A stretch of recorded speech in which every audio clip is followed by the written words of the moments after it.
بسم اللہ الرحمن الرحیم۔ صحیح بخاری حدیث نمبر 131۔ درختوں میں سے ایک درخت ایسا ہے جس کے پتے کبھی نہیں جھڑتے اور اس کی مثال مسلمان جیسی ہے۔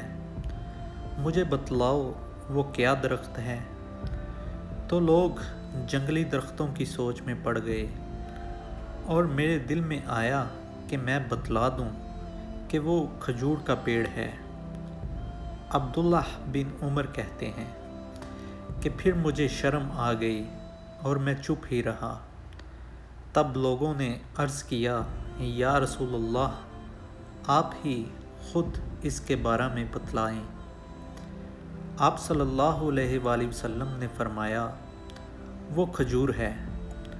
عبداللہ کہتے ہیں کہ میرے جی میں جو بات تھی وہ میں نے اپنے والد حضرت عمر رضی اللہ عنہ کو بتلائی۔ وہ کہنے لگے، اگر تو اس وقت کہہ دیتا تو میرے لیے ایسے قیمتی سرمایہ سے زیادہ محبوب ہوتا۔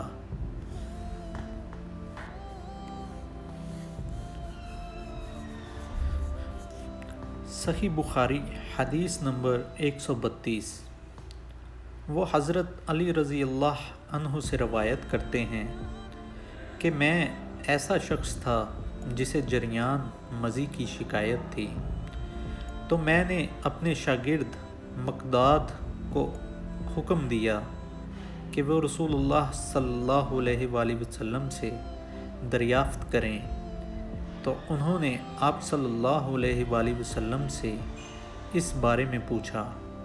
آپ صلی اللہ علیہ وآلہ وسلم نے فرمایا کہ اس مرض میں غسل نہیں ہے، ہاں وضو فرض ہے۔